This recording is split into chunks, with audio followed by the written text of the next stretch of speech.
Bismillahirrahmanirrahim. Assalamualaikum warahmatullahi wabarakatuh.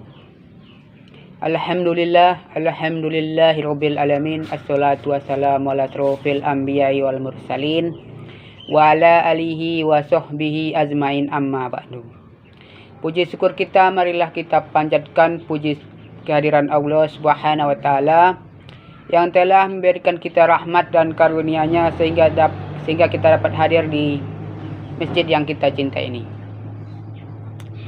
Selawat berangkaikan salam tak lupa dan tak bosannya kita kirimkan ke arwah junjungan Nabi besar kita, Nabi Muhammad sallallahu alaihi wasallam, yang berlapaskan doa Allahumma sholli ala Muhammad wa ala ali Muhammad.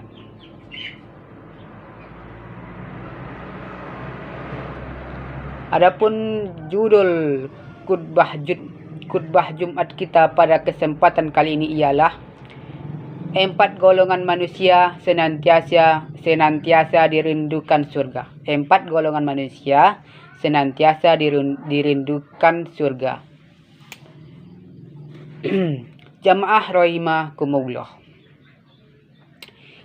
Surga merupakan tempat terindah yang dijanjikan Allah Subhanahu wa taala kepada hambanya yang bertakwa, di mana di dalam surga berisi kenikmatan dan kebahagiaan yang hakiki yang tidak pernah terbayangkan sebelumnya. Siapapun pasti mendambakan surga, dan dengan rahmatnya manusia bisa memasuki surganya Allah Subhanahu wa taala. Seandainya umat manusia mengetahui gambaran surga, tentu mereka akan berusaha sekuat tenaga untuk meraihnya dan mendapatkannya. Mereka akan senantiasa mengerjakan segala perintahnya dan memenuhi segala larangannya. Namun begitu, ternyata ada 4 golongan manusia yang dirindukan oleh surga. Siapa sajakah mereka? Sebagaimana hadis Rasulullah sallallahu alaihi wasallam, 4 golongan manusia yang dirindukan oleh surga. Yang pertama, orang yang gemar membaca kitab suci Al-Qur'an. Golongan pertama manusia yang dirindukan surga adalah mereka yang gemar membaca kitab suci Al-Qur'an. Al-Quran merupakan pedoman hidup umat Islam. Membaca dan memahami serta mengamalkannya. Isi Al-Quran tersebut menjadi bentuk ibadah yang sangat luar biasa pahalanya.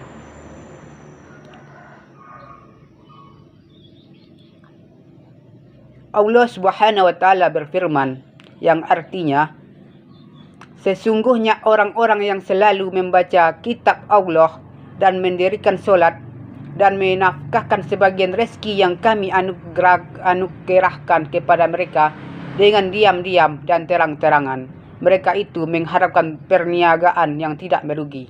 Quran Surat Al-Fatir ayat 29. Yang kedua, orang yang mampu menjaga lisannya.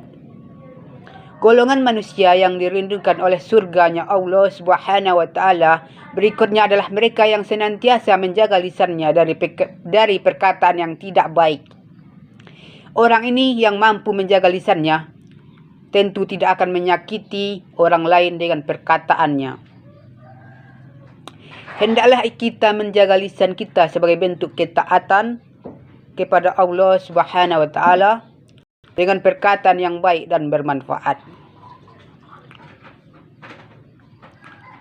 Lidah memang bisa menimbulkan masalah besar jika tidak mampu menjaganya dengan perkataan yang baik dan benar. Lidah bisa lebih tajam dari pedang, karena dengan lidah seseorang bisa melakukan fitnah, menyebarkan kebohongan dan kebencian sehingga menimbulkan pertikaian dan perpecahan.